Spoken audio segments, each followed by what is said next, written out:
ನಮಸ್ಕಾರ ವೀಕ್ಷಕರೇ ಕಳೆದ 2 ತಿಂಗಳ ಹಿಂದೆ ಬಿಜೆಪಿ ಹಿರಿಯ ನಾಯಕರಾದಂತಹ BS ಯಡಿಯೂರಪ್ಪ ಅವರ ವಿರುದ್ಧವಾಗಿ ಒಂದು ಲೈಂಗಿಕ ದೌರ್ಜನ್ಯದ ಆರೋಪ ಕೇಳಿಬಂದಿತ್ತು. ರಾಜ್ಯ ರಾಜಕೀಯದಲ್ಲಿ ಇಂತಹದೊಂದು ಆರೋಪ ದೊಡ್ಡ ಮಟ್ಟದ ಸಂಚಲನಕ್ಕೆ ಕಾರಣವಾಗುತ್ತೆ ಅಂತ ಹೇಳಲಾಗಿತ್ತು. ಆದರೆ ಆ ನಂತರದಲ್ಲಿ ತಣ್ಣಗಾಗಿದ್ದಂತಹ ಈ ಒಂದು ಆರೋಪ ಅಥವಾ ಸುದ್ದಿ ಈಗ ಮತ್ತೆ ಮುನ್ನೆಲೆಗೆ ಬಂದಿದೆ. ಯಡಿಯೂರಪ್ಪ ವಿರುದ್ಧವಾಗಿ ಆರೋಪವನ್ನು ಮಾಡಿದ್ದ ದೂರುದಾರೆ ಸಾವನ್ನಪ್ಪಿದ್ದಾರೆ. ಚುನಾವಣೆಯ ಹೊಸ್ತಿಲಲ್ಲಿ BS ಯಡಿಯೂರಪ್ಪ ಅವರ ವಿರುದ್ಧವಾಗಿ ಅಪ್ರಾಪ್ತ ಬಾಲಕಿ ಮೇಲೆ ಲೈಂಗಿಕ ದೌರ್ಜನ್ಯ ಎಸಗಿದ ಆರೋಪವನ್ನು ಮಾಡಿ ಇತ್ತೀಚೆಗೆ ದೂರನ್ನು ನೀಡಿದ್ರು. ಅದರಂತೆ ಯಡಿಯೂರಪ್ಪ ಅವರ ವಿರುದ್ಧವಾಗಿ ದೂರನ್ನು ದಾಖಲಿಸಿಕೊಂಡಿದ್ದ ಪೊಲೀಸರು FIR ಅನ್ನು ದಾಖಲಿಸಿದ್ರು. ಸದ್ಯ ಅದೇ ದೂರುದಾರೆ ಆ ಅಪ್ರಾಪ್ತ ಬಾಲಕಿಯ ತಾಯಿ ಮೃತಪಟ್ಟಿದ್ದಾರೆ ಅನ್ನುವ ಸುದ್ದಿ ವರದಿಯಾಗಿದೆ. ಇಂತಹದೊಂದು ದೂರನ್ನ ಅಥವಾ ಆರೋಪವನ್ನು ಮಾಡಿದ ಬೆನ್ನಲ್ಲೇ ಆಕೆ ಮೃತಪಟ್ಟಿರೋದು ಈಗ ಭಾರೀ ಚರ್ಚೆಗೆ ಕಾರಣವಾಗಿದೆ. ದೂರುದಾರೆ ಕಳೆದ ಕೆಲವು ವರ್ಷಗಳಿಂದ ಮಾರಣಾಂತಿಕವಾದಂತಹ ಕಾಯಿಲೆಯಿಂದ ಬಳಲುತ್ತಿದ್ರು ಎನ್ನಲಾಗಿದೆ. ಈ ಒಂದು ಅನಾರೋಗ್ಯದ ಹಿನ್ನೆಲೆ ಬನ್ನೇರುಘಟ್ಟ ರಸ್ತೆಯ ಖಾಸಗಿ ಆಸ್ಪತ್ರೆಯಲ್ಲಿ ಚಿಕಿತ್ಸೆಯನ್ನು ಪಡಿತಾ ಇದ್ರು. ಇದೀಗ ಅವರು ಚಿಕಿತ್ಸೆಗೆ ಸ್ಪಂದಿಸದೆ ಮೃತಪಟ್ಟಿದ್ದಾರೆ. ಇನ್ನು ಯಡಿಯೂರಪ್ಪ ಅವರ ವಿರುದ್ಧವಾಗಿ ಕೇಳಿ ಬಂದಿದ್ದು ಗಂಭೀರವಾದಂತಹ ಆರೋಪ. ಅಪ್ರಾಪ್ತ ಬಾಲಕಿ ಮೇಲೆ ಲೈಂಗಿಕ ದೌರ್ಜನ್ಯ ಎಸಗಿದಂತಹ ಆರೋಪದ ಅಡಿಯಲ್ಲಿ FIR ದಾಖಲಾಗಿತ್ತು. ಅದು ಕೂಡ ಲೋಕಸಭಾ ಚುನಾವಣೆ ಹೊಸ್ತಿಲಲ್ಲೇ ಇಂತಹದೊಂದು ಆರೋಪ ಕೇಳಿ ಬಂದಿತ್ತು. ಬೆಂಗಳೂರಿನ ಸದಾಶಿವನಗರ ಪೊಲೀಸ್ ಠಾಣೆಯಲ್ಲಿ ಯಡಿಯೂರಪ್ಪ ಅವರ ವಿರುದ್ಧವಾಗಿ ಪೋಕ್ಸೋ ಹಾಗೆ 354A ಈ ಒಂದು ಸೆಕ್ಷನ್ನ ಅಡಿಯಲ್ಲಿ ಅವರ ವಿರುದ್ಧವಾಗಿ ಪ್ರಕರಣವನ್ನು ದಾಖಲಿಸಲಾಗಿತ್ತು. ಇದು ಕೆಲವು ದಿನಗಳ ಮಟ್ಟಿಗೆ ರಾಜಕೀಯವಾಗಿಯೂ ಕೂಡ ದೊಡ್ಡ ಮಟ್ಟಿಗೆ ಸದ್ದು ಮಾಡಿತು. ಇದೇ ವರ್ಷದ ಫೆಬ್ರವರಿ 2ರಂದು ಸಹಾಯ ಕೇಳಲು ಹೋಗಿದ್ದಂತಹ ಸಂದರ್ಭದಲ್ಲಿ ತನ್ನ ಮಗಳಿಗೆ ಲೈಂಗಿಕ ಕಿರುಕುಳವನ್ನು ನೀಡಿದ್ದಾಗಿ ಸಂತ್ರಸ್ತೆ ದೂರಿನಲ್ಲಿ ಉಲ್ಲೇಖ ಮಾಡಿದ್ರು. ಹಿರಿಯ ಪೊಲೀಸ್ ಅಧಿಕಾರಿಗಳು, ರಾಜಕಾರಣಿಗಳು, ಉದ್ಯಮಿಗಳು ಸೇರಿದಂತೆ ಒಟ್ಟು 53 ಮಂದಿಯ ವಿರುದ್ಧವಾಗಿ ಸದಾಶಿವನಗರ ಠಾಣೆಯಲ್ಲಿ ಅವರು ದೂರನ್ನು ನೀಡಿದ್ರು. ಈ ಒಂದು ಆರೋಪದ ನಂತರದಲ್ಲಿ ಯಡಿಯೂರಪ್ಪ ಅವರು ಸಹ ಇದಕ್ಕೆ ಪ್ರತಿಕ್ರಿಯೆಯನ್ನು ನೀಡಿದ್ರು. ನ್ಯಾಯ ಕೊಡಿಸಿ ಅಂತ ತಾಯಿ ಮಗಳು ಹಲವು ಸಲ ನನ್ನ ಬಳಿ ಬಂದಿದ್ರು. ನಮಗೆ ಅನ್ಯಾಯ ಆಗಿದೆ ಅಂತ ನನ್ನ ಬಳಿ ಬಂದಿದ್ರು. ನ್ಯಾಯ ಕೊಡಿಸಿ ಅಂತ ಮನವಿಯನ್ನು ಮಾಡಿಕೊಂಡಿದ್ರು. ಅದಾದ ಮೇಲೆ ನನ್ನ ವಿರುದ್ಧ ಏನೇನೋ ಆರೋಪವನ್ನು ಮಾಡಿದ್ದಾರೆ. ಬಳಿಕ ಅವರನ್ನು ಪೊಲೀಸ್ ಕಮಿಷನರ್ ಬಳಿ ನಾನೇ ಕಳುಹಿಸಿ ಕೊಟ್ಟಿದ್ದೆ ಅಂತ ಯಡಿಯೂರಪ್ಪ ಅವರು ಪ್ರತಿಕ್ರಿಯೆಯನ್ನು ನೀಡಿದರು.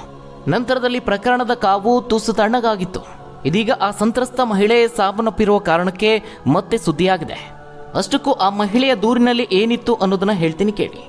ಅಷ್ಟಕ್ಕೂ ಈ ಒಂದು ದೂರಿನಲ್ಲಿ, ಸಂತ್ರಸ್ತರ ದೂರಿನಲ್ಲಿ ಏನಿದೆ ಅನ್ನೋದನ್ನು ನೋಡೋದಾದರೆ, ಅಪ್ರಾಪ್ತ ಮಗಳ ಮೇಲೆ ಈ ಹಿಂದೆ ಆಗಿದ್ದ ಅತ್ಯಾಚಾರ ಸಂಬಂಧ ನ್ಯಾಯ ಒದಗಿಸುವಂತೆ ಕೋರಿ SIT ತನಿಖೆಗೆ ವಹಿಸುವಂತೆ ಮನವಿ ಮಾಡೋದಕ್ಕೆ 2024 ಫೆಬ್ರವರಿ 2ರಂದು ಯಡಿಯೂರಪ್ಪನವರ ಮನೆಗೆ ಸಂತ್ರಸ್ತ ಬಾಲಕಿ ಹಾಗೆ ತಾಯಿ ಹೋಗಿದ್ದಾರಂತೆ.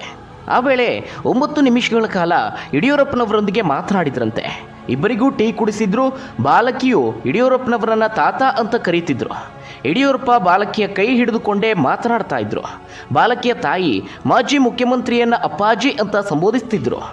ಆ ವೇಳೆ ಬಾಲಕಿಯನ್ನು ತನ್ನ ರೂಮಿಗೆ ಕರೆದುಕೊಂಡು ಹೋಗಿದ್ದ ಯಡಿಯೂರಪ್ಪ ಸುಮಾರು 5 ನಿಮಿಷಗಳ ಕಾಲ ಬಾಗಿಲು ಹಾಕಿಕೊಂಡೇ ಇದ್ರು ಅಂತ ಆ ಒಂದು ದೂರಿನಲ್ಲಿ ಉಲ್ಲೇಖಿಸಲಾಗಿದೆ. ಅಷ್ಟೇ ಅಲ್ಲ, ಬಾಲಕಿ ಅಲ್ಲಿಂದ ತಪ್ಪಿಸಿಕೊಳ್ಳಲು ಯತ್ನಿಸಿದ್ರು ಯಡಿಯೂರಪ್ಪ ಹೊರಗೆ ಬಿಟ್ಟಿಲ್ಲ. ಆ ವೇಳೆ ಲೈಂಗಿಕವಾಗಿ ಕಿರುಕುಳ ನೀಡಿದ್ದಾರೆ. ಬಾಲಕಿಯು ರೂಮಿನಿಂದ ಓಡಿ ಬಂದು ತಾಯಿಗೆ ವಿಷಯವನ್ನು ತಿಳಿಸಿದ್ದಾರೆ. ಹೀಗೇಕೆ ಮಾಡಿದ್ರಿ ಅಂತ ಆ ತಾಯಿ ಕೇಳಿದಾಗ ಆಕೆ ಸಂತ್ರಸ್ತಿಯೋ ಅಲ್ವೋ ಅನ್ನೋದನ್ನ ಚೆಕ್ ಮಾಡಲು ಹಾಗೆ ಮಾಡಿದೆ ಅಂತ ಹೇಳಿದ್ದಾರೆ ಅಂತ ಈ ಒಂದು ದೂರಿನಲ್ಲಿ ಉಲ್ಲೇಖಿಸಲಾಗಿದೆ. ಮತ್ತೊಂದು ವಿಚಾರವನ್ನು ಈ ಒಂದು ದೂರಿನಲ್ಲಿ ಉಲ್ಲೇಖಿಸಲಾಗಿದೆ. ಆ ತಕ್ಷಣವೇ ಯಡಿಯೂರಪ್ಪನವರು ಆ ತಾಯಿಗೆ ಕ್ಷಮೆ ಕೇಳಿದ್ರಂತೆ. ಕ್ಷಮೆ ಕೇಳ್ತಾ ಈ ವಿಚಾರವನ್ನು ಹೊರಗಡೆ ಎಲ್ಲಿಯೂ ಹೇಳಬಾರ್ದು ಅಂತ ತಡೆಯೋದಕ್ಕೆ ಸಾಕಷ್ಟು ಪ್ರಯತ್ನಿಸಿದ್ರಂತೆ.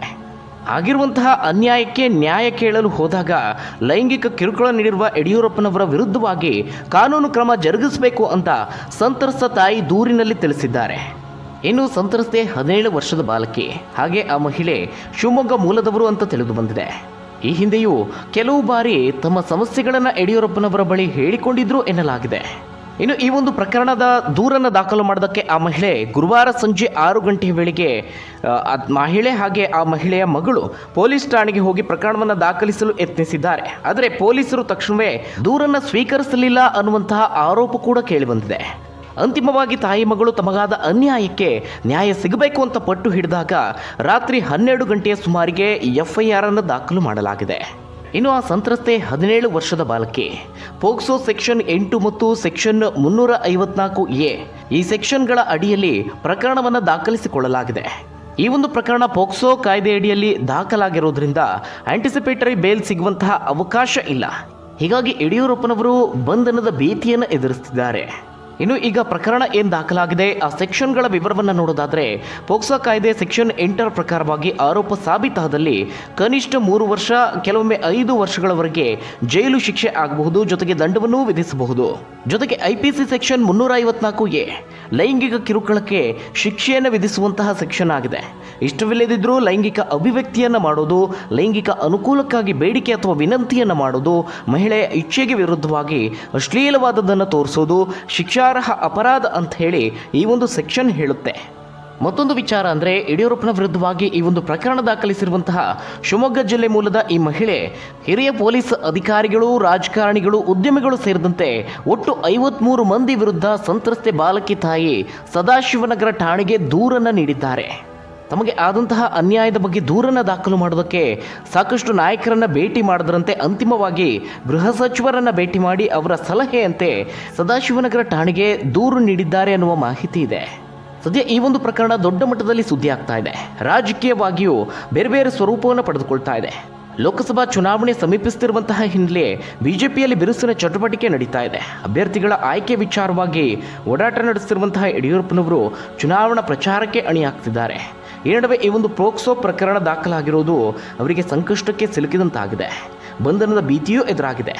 ಯಡಿಯೂರಪ್ಪನವರ ಬೆಂಬಲಿಗರಿಗೆ ಇದೊಂದು ದೊಡ್ಡ ಶಾಕ್ ಅಂತಲೇ ಹೇಳ್ಬೋದು. ಯಾಕಂದರೆ ಚುನಾವಣೆ ಹೊಸ್ತಿಲಲ್ಲಿ ರಾಜ್ಯದ ಹಿರಿಯ ನಾಯಕರ ವಿರುದ್ಧ ಇಂಥದ್ದೊಂದು ಪ್ರಕರಣ ದಾಖಲಾಗಿದ್ದನ್ನು ನಂಬಬೇಕೋ ಬೇಡವೋ ಅಂತ ಜನರು ಗೊಂದಲದಲ್ಲಿದ್ದಾರೆ. ಇದು ನಿಜಾನ ಅಥವಾ ಚುನಾವಣೆಯ ದುರುದ್ದೇಶಕ್ಕೆ ಯಡಿಯೂರಪ್ಪನವರು ಒಳಗಾದ್ರ ಅನ್ನುವಂತೆ ಕೆಲವರು ಮಾತನಾಡಿಕೊಳ್ತಿದ್ದಾರೆ. ಯಡಿಯೂರಪ್ಪನವರ ಬೆಂಬಲಿಗರು ಹಾಗೆ ಕಾರ್ಯಕರ್ತರು ಪ್ರಚಾರ ಅಂಥೇಳಿ ಟಿಕೆಟ್ ಹಂಚಿಕೆ, ಗೆಲುವು ಸೋಲಿನ ಲೆಕ್ಕಾಚಾರದಲ್ಲಿದ್ದರು. ಈ ಮಧ್ಯೆ ಶುಕ್ರವಾರ ಬೆಳ್ಳಂಬೆಳಗ್ಗೆ ಈ ಒಂದು ಪೋಕ್ಸೋ ಕೇಸ್ ದಾಖಲಾಗಿದ್ದು ಬಹಿರಂಗವಾಗಿದೆ. ಹೀಗಾಗಿ ಬಿಜೆಪಿ ನಾಯಕರಿಗೆ, ಅದರಲ್ಲೂ ಯಡಿಯೂರಪ್ಪನವರ ಬೆಂಬಲಿಗರು, ಕಾರ್ಯಕರ್ತರಿಗೆ ಈ ಒಂದು ಘಟನೆ ಆಘಾತವನ್ನು ನೀಡಿದೆ. ಇನ್ನು ಈ ಒಂದು ಪ್ರಕರಣದಲ್ಲಿ ಮುಂದೇನಾಗುತ್ತೆ ಅಂತ ಎಲ್ಲರೂ ಕುತೂಹಲದಿಂದ ಕಾಯ್ತಿದ್ದಾರೆ. ಯಾಕಂತ ಹೇಳಿದ್ರೆ ಪೋಕ್ಸೋ ಪ್ರಕರಣ ಅಂತ ಹೇಳಿದ್ರೆ ತುಂಬ ಗಂಭೀರವಾದಂತಹ ಪೋಕ್ಸೋ ಪ್ರಕರಣ ಅಂತ ಬಂದಾಗ ಯಾರೆಷ್ಟೇ ಪ್ರಭಾವಿ ಆಗಿದ್ರೂ ಇಮಿಡಿಯೇಟ್ ಆಗಿ ಕೇಸನ್ನು ದಾಖಲು ಮಾಡಿಕೊಳ್ಬೇಕು. ಜೊತೆಗೆ ಈ ಒಂದು ಕೇಸ್ನಲ್ಲಿ ಬೇಲ್ ಇರೋದಿಲ್ಲ. ಹೀಗಾಗಿ ಆರೋಪಿಯ ಬಂಧನವನ್ನು ತಕ್ಷಣಕ್ಕೆ ಮಾಡಬೇಕು ಅಂತ ಈ ಒಂದು ಕಾಯ್ದೆ ಹೇಳುತ್ತೆ. ಹೀಗಾಗಿ ಮುಂದಿನ ಬೆಳವಣಿಗೆ ರಾಜಕೀಯವಾಗಿಯೂ ಸಾಕಷ್ಟು ಸದ್ದು ಮಾಡುತ್ತೆ. ರಾಜ್ಯದ ಬಿಜೆಪಿ ನಾಯಕರು, ರಾಜ್ಯ ಸರ್ಕಾರದ CM ಆಗಿರ್ಬೋದು, DCM ಆಗಿರ್ಬೋದು, ಯಾವ ರೀತಿ ಇದಕ್ಕೆ ಪ್ರತಿಕ್ರಿಯೆಯನ್ನು ನೀಡ್ತಿದ್ದಾರೆ ಅಂತ ಎಲ್ಲರೂ ಕಾಯ್ತಿದ್ದಾರೆ. ಈ ಒಂದು ಪ್ರಕರಣ ಸಂಬಂಧ ಗೃಹ ಸಚಿವ ಜಿ ಪರಮೇಶ್ವರ್ ಅವರು ಪ್ರತಿಕ್ರಿಯೆಯನ್ನು ನೀಡಿದ್ದಾರೆ. ಕಳೆದ ರಾತ್ರಿ 10 ಗಂಟೆ ಸುಮಾರಿಗೆ ಮಹಿಳೆಯೊಬ್ಬರು BS ಯಡಿಯೂರಪ್ಪ ವಿರುದ್ಧ ದೂರು ನೀಡಿದ್ದಾರೆ. ಪೊಲೀಸರು ಪ್ರಕರಣವನ್ನು ದಾಖಲಿಸಿದ್ದಾರೆ. ತನಿಖೆ ನಡೀತಾ ಇದೆ. ನಮಗೆ ಸತ್ಯ ತಿಳಿಯೋವರೆಗೂ ನಾವು ಏನನ್ನು ಬಹಿರಂಗಪಡಿಸಲು ಸಾಧ್ಯವಿಲ್ಲ. ಇದು ಮಾಜಿ CM ಒಳಗೊಂಡಿರುವ ಸೂಕ್ಷ್ಮ ವಿಷಯವಾಗಿದೆ. ಇದರಲ್ಲಿ ಯಾವುದೇ ರಾಜಕೀಯ ಕೋನವಿದೆ ಅಂತ ನಾನು ಭಾವಿಸೋದಿಲ್ಲ. ಸಂಕಷ್ಟದಲ್ಲಿರುವ ಮಹಿಳೆಗೆ ರಕ್ಷಣೆ ಬೇಕಾದರೆ ನೀಡಲಾಗುವುದು ಅಂತ ಪರಮೇಶ್ವರ್ ಅವರು ಪ್ರತಿಕ್ರಿಯೆಯನ್ನು ನೀಡಿದ್ದಾರೆ. ಇನ್ನು ಆ ಮಹಿಳೆ ಸ್ವಯಂ ಪ್ರೇರಿತವಾಗಿ ಹೋಗಿ ದೂರನ್ನು ನೀಡಿದ್ದಾರೆ. ಪೊಲೀಸರು ತಡ ಮಾಡದೆ ದೂರನ್ನು ಸ್ವೀಕರಿಸಿ ಪ್ರಕರಣ ದಾಖಲಿಸಿದ್ದಾರೆ ಅಂತಲೂ ಅವರು ಹೇಳಿದ್ದಾರೆ. ಈ ಒಂದು ಪ್ರಕರಣದಲ್ಲಿ ಕೆಲವೊಂದಷ್ಟು ಮಹತ್ವದ ಹೇಳಿಕೆಗಳನ್ನು ದಾಖಲು ಮಾಡಲಾಗಿದೆ. ಈ ಒಂದು ದೂರನ್ನು ನೀಡುವಾಗ ನಿನ್ನೆ ತಡರಾತ್ರಿ ಆ ಮಹಿಳೆ ಕೈ ಬರಹದ ಬದಲಾಗಿ ಟೈಪ್ ಮಾಡಿ ಪೊಲೀಸರಿಗೆ ದೂರನ್ನು ನೀಡಿದ್ದಾರೆ ಅಂತ ಗೃಹ ಸಚಿವರು ಹೇಳಿದರು. ಪೊಲೀಸರು ಪರಿಶೀಲಿಸಿ ಪ್ರಕರಣವನ್ನು ದಾಖಲಿಸಿಕೊಂಡು ತನಿಖೆಯನ್ನು ನಡೆಸುತ್ತಿದ್ದಾರೆ. ಇದೊಂದು ಸೂಕ್ಷ್ಮ ವಿಚಾರವಾಗಿದೆ. ಹೀಗಾಗಿ ಸಂಪೂರ್ಣ ಮಾಹಿತಿಯನ್ನು ತೆಗೆದುಕೊಂಡು ತನಿಖೆಯನ್ನು ಮಾಡ್ತೇವೆ. ತನಿಖೆ ಆಗೋವರೆಗೂ ಯಾವುದೇ ವಿಷಯ ಮಾತನಾಡೋದಿಲ್ಲ ಅಂತ ಹೇಳಿದ್ದಾರೆ. ಮತ್ತೊಂದು ಮಹತ್ವದ ಹೇಳಿಕೆಯನ್ನು ನೀಡಿದ್ದಾರೆ. ದೂರು ನೀಡಿರುವಂತಹ ಮಹಿಳೆ ಮಾನಸಿಕ ಅಸ್ವಸ್ಥೆ ಎಂಬ ಮಾಹಿತಿ ನಮಗೆ ಸಿಕ್ಕಿದ್ದು ತನಿಖೆಯ ನಂತರವಷ್ಟೇ ಸ್ಪಷ್ಟ ಚಿತ್ರಣ ಸಿಗಲಿದೆ. ಸೂಕ್ಷ್ಮ ವಿಚಾರ ಆಗಿರೋದ್ರಿಂದ ಎಚ್ಚರಿಕೆಯಿಂದ ಮಾತನಾಡಬೇಕಾಗುತ್ತೆ ಅಂತ ಗೃಹ ಸಚಿವರು ಹೇಳಿದರು. ಇನ್ನು ಈ ಬಗ್ಗೆ DCM DK ಶಿವಕುಮಾರ್ ಪ್ರತಿಕ್ರಿಯಿಸಿ, ಇದರ ಬಗ್ಗೆ ನನಗೆ ಹೆಚ್ಚಿನ ಮಾಹಿತಿ ಇಲ್ಲ, ವಿಚಾರ ಗೊತ್ತಾಯಿತು ಅಷ್ಟೇ. ಗೃಹ ಸಚಿವರು ಮತ್ತು ಪೊಲೀಸ್ ಇಲಾಖೆ ತನಿಖೆ ಮಾಡೋದಕ್ಕೆ ಸಮರ್ಥರಿದ್ದಾರೆ, ಅವರು ಅದನ್ನು ನೋಡ್ಕೊಳ್ತಾರೆ ಅಂತ DCM ಹೇಳಿದರು. ಇನ್ನು ಈ ಒಂದು ಪ್ರಕರಣದ ಬಗ್ಗೆ ಸ್ವತಃ ಯಡಿಯೂರಪ್ಪನವರೇ ಪ್ರತಿಕ್ರಿಯೆಯನ್ನು ನೀಡಿದ್ದಾರೆ. ನನ್ನ ವಿರುದ್ಧ ಹೆಣ್ಣುಮಗಳೊಬ್ಬಳು ದೂರನ್ನು ನೀಡಿದ್ದಾರೆ. FIR ಕೂಡ ದಾಖಲಾಗಿದೆ. ಕಾನೂನು ಪ್ರಕಾರ ಅದನ್ನು ಎದುರಿಸ್ತೇನೆ ಅಂತ ಯಡಿಯೂರಪ್ಪನವರು ಹೇಳಿದ್ದಾರೆ. ಇನ್ನು ಇದರಲ್ಲಿ ರಾಜಕೀಯ ಪಿತೂರಿ ಇದೆ ಅಂತ ಭಾವಿಸುವುದಿಲ್ಲ ಅಂತ ಸುದ್ದಿಗಾರರ ಜೊತೆಗೆ ಮಾತನಾಡಿದರು. ಸುಮಾರು 1.5 ತಿಂಗಳ ಹಿಂದೆ ನನ್ನ ಮನೆಯ ಬಳಿ ತಾಯಿ ಮಗಳು ಬಹಳ ಸಲ ಬಂದು ಹೋಗಿದ್ರು. ಒಂದು ದಿನ ಕಣ್ಣೀರು ಹಾಕುತ್ತಾ ನಿಂತಿದ್ರು. ಅವರನ್ನು ಕರೆಸಿ ಏನಮ್ಮ ಸಮಸ್ಯೆ ಅಂತ ಕೇಳಿದ್ದೆ.